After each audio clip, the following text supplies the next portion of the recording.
This footage has been shot using the standard settings of cinematic mode.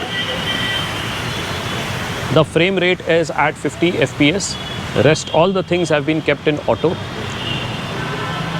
This clip will help you to understand what happens when you set the night mode, or you have a special night mode at 4K and 24 FPS with the shutter speed set at 1/48th of a second, as compared to this clip in which we are shooting everything in auto and the cinematic mode with the frame rate set at 50 frames per second.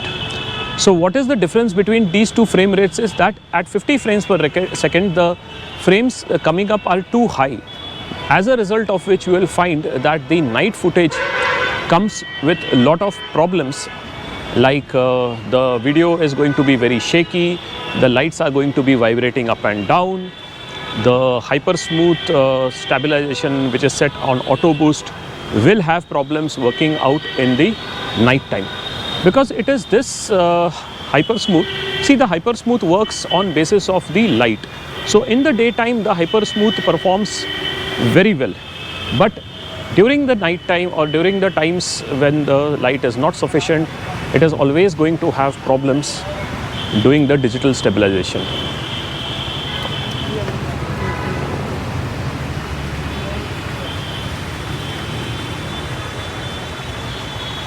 You can see for yourself in automatic settings, as the camera lens moves from the different light zones, you will see the way it is capturing different scenes.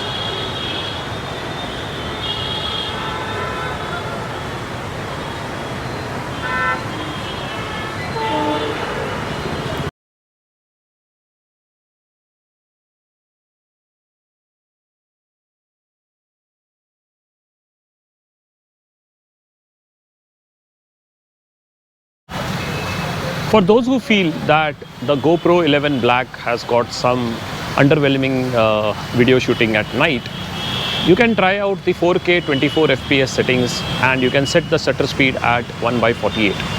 Now here is what happens. 24 FPS is the lowest frame rate that you can go.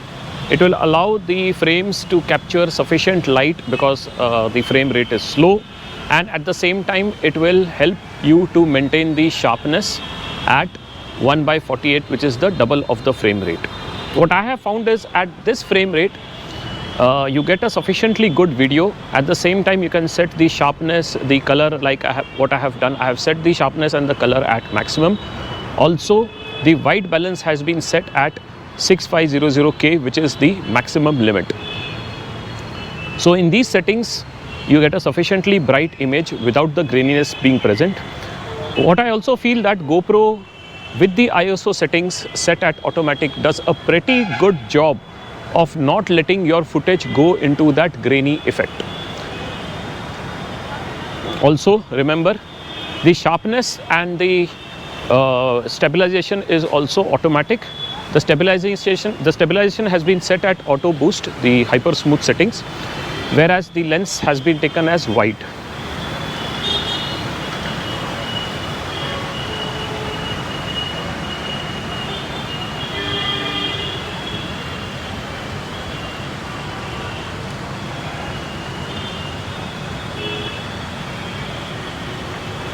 You can see for yourself how the GoPro performs while moving from one zone to another.